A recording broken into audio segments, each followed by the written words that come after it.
Thank you for joining our Career Compass webinar today, a six-part series from Major Lindsey and Africa's interim legal talent team. Today we will be focusing on leveraging LinkedIn. My name is Heather Nielsen and I'll be your technical moderator behind the scenes. I work on the marketing team here at MLA and I'm excited to be hosting this session today with Michelle O'Brien and Catherine Martin. Before we get to it, I just want to go over a few housekeeping items.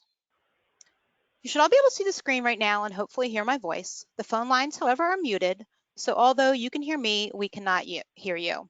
That being said, you can still ask us questions and we encourage you to do so. At the top right of your screen is the GoToWebinar panel.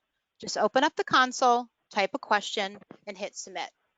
Feel free to submit questions at any time. Your questions are anonymous and your name will not be shared with the audience. Today's webinar will be approximately 30 minutes with 15 to 20 minutes time for Q&A. If we don't get to your question during today's webinar, Michelle or Catherine or another member of our interim legal talent team will reach out directly afterward. Also, in the handout section of the console, we've added this handy dandy one-pager on how to create a compelling LinkedIn profile. So while you're free to take notes, don't worry if you miss something because we've got you covered with this great download. And lastly, we are recording this webinar and it'll be available within 72 hours after the call. We will also provide a quick survey at the end of the webinar that we hope you complete. It should take 2 to 3 minutes tops. Before I turn this over to Michelle and Catherine for brief introductions, I want to give you a little background on who Interim Legal Talent is. Interim Legal Talent offers experienced attorneys and legal professionals access to long-term consulting opportunities with Fortune 500 legal departments and AM Law 200 law firms. While Major Lindsey in Africa has been around for more than 35 plus years, the Interim Legal Talent team was established in 2010. We have 40 plus recruiters worldwide, operate out of 12 offices globally, and last year we filled over 410 assignments. We offer both part-time and full-time consulting opportunities so that you can explore the opportunities that best fit into your professional and personal needs. Now that I've told you a little bit about who we are, I'd like to turn this over to Michelle and Catherine for brief introductions on who they are. Thank you, Heather, and thank you all for joining us today. I'm Michelle O'Brien, and I'm a managing director here at Major Lindsey in Africa with the Interim Legal Talent Practice Group based in Boston. I practiced law for 4 years before entering the legal recruiting industry about 20 years ago, and I have witnessed the evolution and powerful impact of LinkedIn on the recruiting industry firsthand. I have worked alongside Kate at Major Lindsey in Africa for the past 2 years, and we look forward to sharing our knowledge of leveraging LinkedIn to reach your professional and personal goals. Thanks, Michelle and Heather, and welcome everyone. We're excited to have you joining us today. I'm Catherine Martin, but I often go by Kate, and I'm a director here at MLA with the Interim Legal Talent Practice Group based in the Boston office. I graduated law school in 2008 and practiced at a small boutique law firm here in Boston for almost 9 years with a focus on real estate and municipal law. I joined MLA 2 years ago, and along with Michelle, I focus on specialized interim and permanent placements in the Boston area. We place experienced legal talent in both in-house legal departments and law firms across a broad range of industries and practice areas. As someone who made the career transition from practicing to recruiting, I can attest to the value of utilizing LinkedIn as a networking and job search tool and will share with you some of the tips I learned along the way. Thanks, Kate. When I started in this industry back in 2000, there was obviously no LinkedIn. We still receive many resumes via snail mail, and it's really funny to think back on that old era of reviewing folded paper resumes, having stacks of them gathering dust on my desk and giving me paper cuts. I would eventually scan them into our database before filing them in some file cabinets. When I think back, it amazes me we were able to fill difficult positions at all. What I didn't know about LinkedIn is that it was launched back in 2003 and is one of the oldest mainstream social platforms, older than YouTube, Facebook, and Twitter. According to LinkedIn, it is estimated that 92% of Fortune 500 companies use the platform and 73% of all companies use LinkedIn. It remains the most popular business social platform, and almost 80% of recruiters use it. LinkedIn is one of the few social networking sites where you can remain quite passive and still experience amazing success. So I'm excited to dive deep along with Kate in one of our favorite subjects, leveraging LinkedIn and how did we live without it.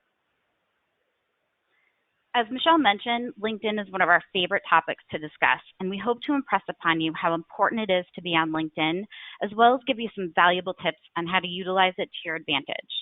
To give you some context, Michelle and I use LinkedIn every day. Not only do we use it as a tool to recruit candidates, but also for our own professional development and to keep up to date on trends and news in the legal market.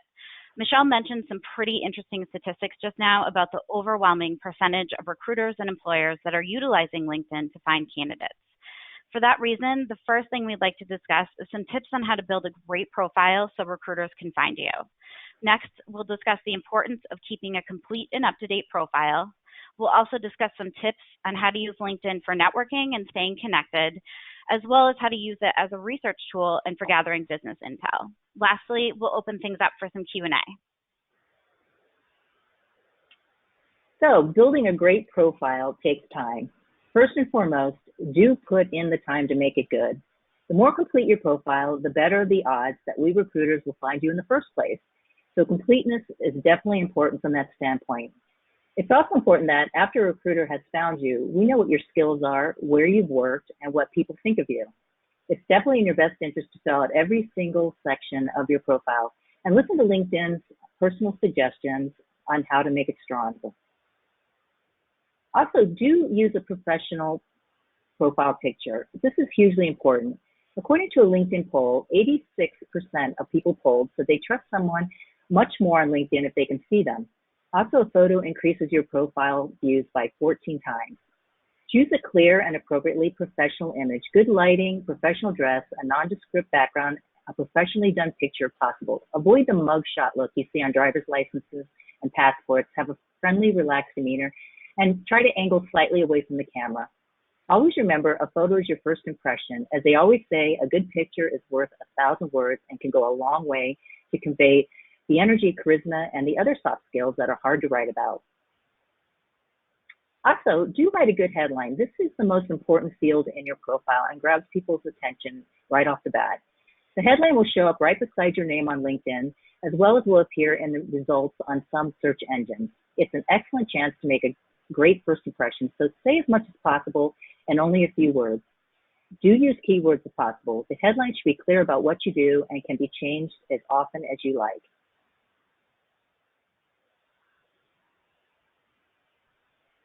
Do treat your profile like a resume, but not exactly. Most people start their profile by importing a resume and then tweaking each position to add more content, optimizing keywords, and making it all the more readable than the typical short and succinct resume. Always list employment experience starting with the most current and highlight accomplishments. Bullet points are always good, but don't go back too far. 10 to 15 years is enough. Your history is important, but really catches the attention is what you did lately. And definitely take advantage of the summary section above the employment. Make it about you, not about your company. Tell a compelling story about yourself. Definitely use the first person narrative in your summary. Try never to use the third person, or you risk sounding distant or even arrogant. Don't be afraid to show some personality. This is another way to highlight and summarize specialties, accomplishments, and goals. Make sure it's at least 40 words. This makes it more likely to show up on keyword searches. Also, do add skills. The more skills, the better. Opt for listing at least five skills. You can currently add up to 50 skills. According to LinkedIn, those who have at least 5 skills on their profile are contacted 33 times more often by recruiters and other LinkedIn members and receive 17 times more profile views. Make a point of listing skills in the order of proficiency and expertise. Those skills are used to connect job seekers with recruiters and other connections, so it's important to keep the most highly honed skills front and center. And as you can see, here are some other do's, such as turning off your update notifications, unless it's a major update, a promotion or a new job, etc. Also, do get your own simple URL address. The one originally provided by LinkedIn is typically long and clunky. A personalized URL makes it much easier for others to find you. Add your personalized URL to any resume correspondence you send to prospective employers. And do include your contact information so recruiters and others can reach you. Also, do add multimedia files, upload any presentations, etc. to your LinkedIn profile so readers of your profile can get a more robust view of you as a professional, and do get recommendations. There is no such thing as too many LinkedIn recommendations, although you should make sure that the recommendations posted to your profile are current, align with your objectives, and are authentically given. Do add languages and volunteer experience, and do add an interest. Yes, LinkedIn is a professional network, but don't skip on the interest section. By providing some insight as to who you are as a person, your business connections may feel a stronger connection to you, which may spur more business and career opportunities. The bottom line is any recruiter makes decisions very quickly when they are looking through LinkedIn profiles. Help this process. The only way to be found is through appropriate search terms and keywords. The headline should be clear about what you do, and a good summary and clear, concise job descriptions are very important. Profiles should be easy to digest. Make yours easy for us recruiters to connect the dots quickly and want to reach out to you. Next, I'm going to chat a bit about the importance of keeping a complete and up-to-date profile. As we mentioned, employers and recruiters are looking for you, and you want a visible profile that accurately describes your career path and work experience. This is important even if you aren't actively looking. Depending on your level of experience, aim to have your work history for the past 10 years through today with a main focus on your most recent experience. A best practice to follow is to simultaneously update your resume and LinkedIn profile every time you move to a new position or receive a promotion. Much like a resume, you want to include the company name, title, and dates of employment. When adding each company you've worked at, LinkedIn has this great feature that allows you to create a link to the company's website bio page. Anyone looking at your profile can then easily click on the company name and review some key information about that company. This is important because employers are often looking for candidates who have experience working in similarly situated companies. For example, Michelle and I specialize in placements in the biotech and pharmaceutical industry. I recently had a search where the employer placed preference on candidates who had worked at a mid-sized biotech company, even if his or her experience level was a little less on point. Adding that link allows employers and recruiters to easily find out a bit more about the types of companies you've worked at, and this can definitely put you at an advantage. From there, you want to be sure to include a description of your experience, showing off your skills and expertise in your practice area. For example, Michelle and I focus a lot on in-house corporate counsel roles, and experience with commercial agreements is very in demand. So this is often a skill set we're searching for. You can have great experience in this area, but if you only have your title, for example, corporate counsel, that doesn't give me quite enough information to know whether you have the specific experience of drafting and negotiating commercial agreements that I'm looking for. In this scenario, if you only have your title, there's a strong possibility that either your profile won't get picked up in a search or a recruiter will pass over your profile for lack of information. If you aren't sure of where to start with what to include for a description or what skills to include in your profile, research other profiles of professionals in similar positions and industries as you as examples. Also, many companies have internal marketing departments that will help you craft a great description. Another tip is to review job postings for positions that you would consider applying to in the near future. Find some common buzzwords or keywords in the required skills section and make sure that those terms and buzzwords are included throughout your profile. Of course, you always want to make sure that your profile accurately reflects your skills and expertise. Another tip I have that's related to having a complete profile has to do with privacy settings. You want to make sure that your full name is visible to recruiters and employers as well as your contact information. At the very least, you want to allow people outside your network to be able to in-mail you. As a recruiter, I reach out to candidates via in-mail a lot to start a conversation. Something that helped me early on was to change my mindset about LinkedIn and not just view it as another form of social media where I kind of want to stay under the radar. It's not like that. It's a professional network where your visibility allows you to use it to its maximum benefit. Thanks, Kate. Excellent tips. And as Kate mentioned, you want to continuously increase your visibility by continuously networking and staying connected. Once you've built your excellent profile, build a large, powerful, and professional network that will serve you well for years to come. Also, to take advantage of the LinkedIn platform for personal branding, reputation management, thought leadership, and business intelligence, a funny side effect happens. You don't have to look for a job because jobs find you. I can personally attest to this as I was contacted directly by Major Lindsey in Africa for my current position, which was never formally posted on a job board. Here are some tips to use it to your best advantage. First of all, make it easy to be found. As Kate mentioned previously, it is so important to make your profile public and set it to full view so your LinkedIn profile shows up on web search results. Do not set it to private mode. If you do this, not only are you choosing to remain anonymous, but you are disabling your profile so you can't see who's viewed your profile and vice versa. Immediately start making connections. LinkedIn is all about professional connections. New users should connect to anyone that they know and anyone with whom they have a professional connection. This includes all of your current and past colleagues, people in your industry, maybe people with similar interests, recruiters, friends and family, etc. Also connect to people employed in companies that interest you and organizations you are following. Always keep in mind that your goal is to have a powerful professional network. Another great tip is if you want others to view your profile, view other LinkedIn profiles. LinkedIn is one of the few networks that enables you to see who has looked at your profile. Most people on LinkedIn love looking at the who's viewed your profile page, and more often than not, they will be curious to read their visitor's profile. Another good thing to do is post status updates on LinkedIn. Keep in touch with your network by sharing posts. As these status updates go out, people will click on your profile to check up and see how you are doing. Use LinkedIn's platform to write posts and demonstrate your knowledge to the community. Interact with your network through newsfeed updates by liking and commenting on other people's posts and articles that are published. Also, freely share interesting articles you've read, maybe an interesting project you've completed, or a unique event you are attending, or maybe a great book you are reading.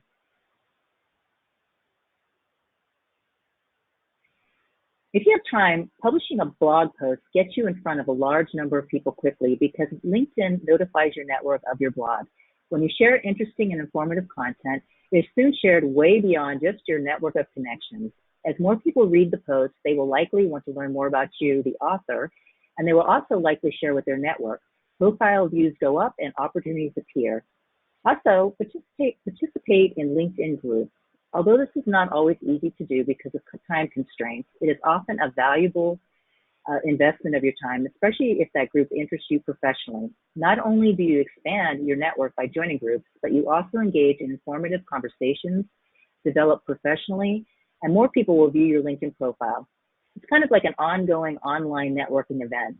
By commenting on discussions and motivating people to comment, you are branding yourself as an interesting individual and expert. When you give your time, advice, and expertise, people take notice of you, which makes them want to view your profile to learn more about you. Another favorite tip is to recommend people on LinkedIn, which is something I do frequently. When you recommend people on LinkedIn, those recommendations will appear on their profile as a link back to your profile, right next to your profile picture. The more recommendations you give, the more links you have on LinkedIn pointing right back to your profile. It's not unusual for people to click a profile link to learn more about the recommender. For example, I recently recommended a former colleague of mine, and that recommendation led to her paralegal friend reaching out to me with a referral for a job posting we had for a litigation paralegal. Another thing I like to do is to endorse people on LinkedIn. LinkedIn endorsements also provide links back to your profile from other profiles. Freely endorse people for their real skill sets. Not only will they enjoy your generosity, but your name is now listed next to their skills and endorsements section on their profile. With each link, there's a great chance other people will see the endorsement and click back to your profile to learn more about you. I've also had potential candidates reach out to me from profiles of current candidates I have endorsed. The bottom line is, once you decide that you are on LinkedIn to connect with others and add value, you start to enjoy the platform for its professional connections and educational and inspirational values instead of just a place to find a new position. And the happy result is that recruiters will find you. You've taken full advantage of LinkedIn's successful mission statement to connect the world's professionals and make them more productive and successful. Thanks, Michelle. Next, I'm going to chat about utilizing LinkedIn as a research tool and for gaining business intel. There's a wealth of information on LinkedIn for you to find and use to advance your career. Common advice I give to candidates is to use it as a research tool to map out your career path. So what do I mean by that? Say you're an entry-level corporate associate and you want to become a GC someday, but you may be asking yourself, how do I get there? What strategic career advancements do I need to make first? Research GCs in the field and see the experience they gained before getting there. Then, as Michelle talked about earlier, connect with people who followed a similar career path that you want to take, and see if they're open to an informational interview.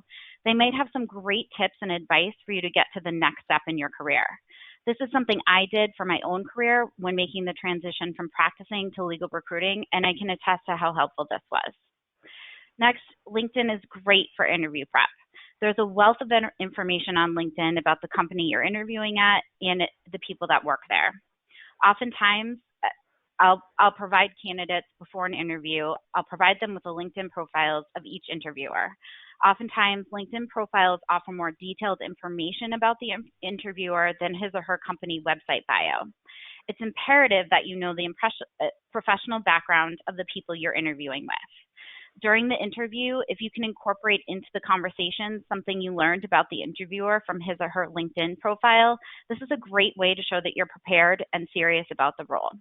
Also, you might get lucky and discover a commonality or an icebreaker to bring up during the interview.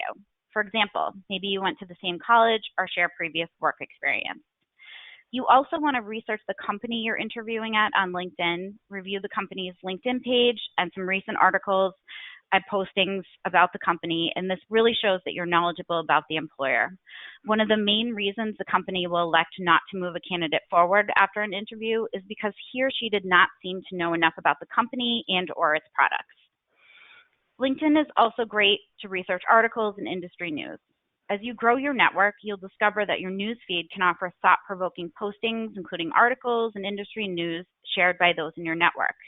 You can also research companies you're interested in working at and follow them. This is a great way to keep up to date on company growth, developments, and news. LinkedIn is also a great way to find new career opportunities. There's the obvious. LinkedIn features a job search tool to find focused and recent postings. Beyond that, you'll find that people you're connected with are often posting about open positions at his or her company. In fact, most often they're encouraged to do so by their employer, as preference is given to candidates preferred by an internal employee. In addition, every recruiter I know will post about open positions. It's the first thing Michelle and I do when we launch a search. And lastly, even if you aren't looking, you might see a posting that a friend or colleague might be interested in. Sharing opportunities with others that might be actively looking for a new role is an excellent way to network and to help out your professional contacts. So that wraps up our discussion on leveraging LinkedIn, and we hope this was helpful for you. Before we open it up to Q&A, I want to add that we know this is a lot of information to give you all at once. So in case you missed anything, we created a great handout for you all summarizing a few tips we discussed today. You can access the handout here in the handout section, right above the chat section on the right-hand side. Just click on that and it will automatically download to your desktop. We'll also be sending you a follow-up email after this webinar that will include a copy of the handout. Hey, thank you both. Thanks, Michelle and Kate, for talking about one of my favorite things too, LinkedIn, and how did we ever survive without it? I choose LinkedIn to find this job at MLA, so Michelle, we are in good company. While I give everyone a few moments to type in some questions, I'd love to plug the next few webinars in our webinar series from Interim Legal Talent Team. On July 14th, we'll discuss interviewing tips. We'll take August off because hopefully, you know, we can enjoy some summer and we've gotten the new normal. And then we'll return again in the fall with partnering with your recruiter on September 30th, negotiating offers and counter offers on October 20th, and lastly, integrating into a new team on November 18th. Also, if you missed our last workshop, Resume Best Practices, you can find that on demand on our website. You can find these and other webinars in the multimedia section of our website, mlaglobal.com. Now, Michelle and Kate, I hope you're ready for some questions. So I'm just gonna ping pong these off of both of you. So the first one I have is for Kate. What are some general tips that you would give a candidate for connecting and communicating with recruiters on LinkedIn? That's a great question. I'll try to keep it concise. First, I would research and identify a few recruiters that make a lot of placements in your industry and market that you want to work with, and go ahead and invite them to connect with you. When connecting with recruiters, definitely think of us as your ally on LinkedIn and a great source of information about the market and new opportunities. If a recruiter posts an opportunity on their news feed that you spot that you're really interested in, I would definitely reach out to them right away. Personally, I like to be reached out via regular email. I think that's probably the most efficient, but it really depends on the recruiter. Time is definitely of the essence. I would do that like immediately, just you don't want to miss out on an opportunity. Vice versa, if a recruiter reaches out to you about an opportunity, maybe via email, if you aren't interested, it's always best practice to just take a few seconds and respond politely. Also, if you aren't interested, but you know someone who is, definitely feel free to refer that person to the recruiter. Okay, so I have some follow-up questions to that, Kate. You talked about, working with you. Can somebody work with more than one recruiter? What do you suggest with that? Yes. Great question. Yes, absolutely. I would narrow it down to just a few recruiters. Okay, and then also, can you explain a little bit about InMail as opposed to email? InMail is LinkedIn's sort of version of a messenger. It's sort of like email through that. Sometimes it can be a little wonky and slow. So usually I'll start an InMail conversation with a candidate and then move it over to our email. Okay. Next one I have is for Michelle. What is the most important thing to do on LinkedIn? What should I focus on? Of course, great question. The most important is to have a very robust profile with excellent, just have a lot of keywords, an excellent headline, a great summary. You really want people to find you and linger on your page. And also nearly important is to stay active and engaged. This will keep your profile fresh and just drive people to come and view your profile as much as possible. It's, as we've discussed several times, the most important thing is to have people come to your profile and want to kind of stay there and learn more about you.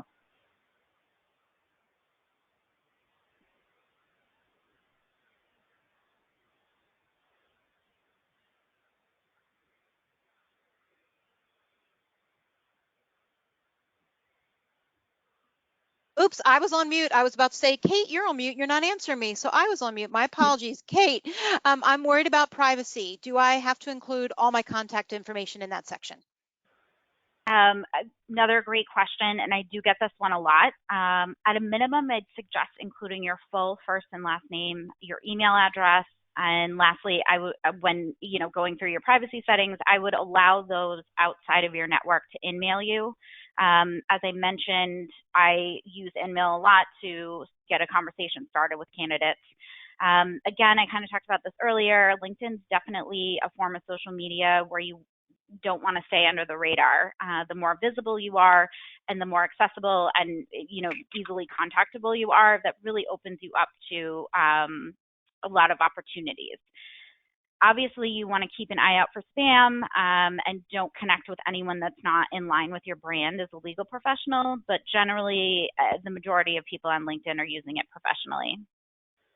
Okay, good tips. Michelle, how often should someone post on LinkedIn? Very often. There's a huge value. There's a very huge value placed on sharing and the huge benefit of driving traffic to your page. Just keep in mind, every time you post, your name is shared with all of your contacts on their homepage, and they will frequently share to their contacts if it's something that interests them.